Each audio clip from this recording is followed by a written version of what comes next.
තමයි තරු ඉබ්බා. තරු ඉබ්බානේ. තරු ඉබ්බද? ඈ? තරු ඉබ්බා. බැලුමට වෙන්නේ සෙල්ලම් බඩුවක්. ඒත් මේ ඉන්නේ ඉබ්බෙක්. මේ තමයි තරු ඉබ්බා. මේ ඇත්තටම නිවසක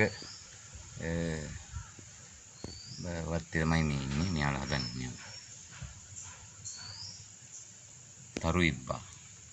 අහිංසකයි තරු ඉබ්බා දැන් ඔළුවට දානවා එළියට. බලන්න කැටයන්. හරිම ලස්සනයි. මම දැන් අල්ලලා බලනවා. තරු ඉබ්බා.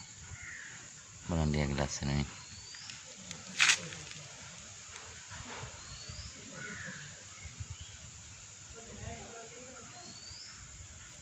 අර යා ඔළුව දානවා එළියට බලන්න. ඔව් යා යනවා. ඉතින් ඔයාලා දැකලා නැති ඇති මේ තරු ඉබ්බව. මේ බලන්න යා පුරට යනවා මේ එයාලා ඇති කරන ඉබ්බේ.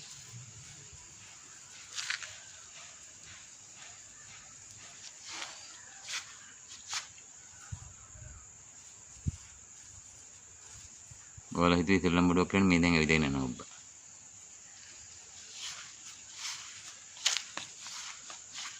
දැක්කනේ.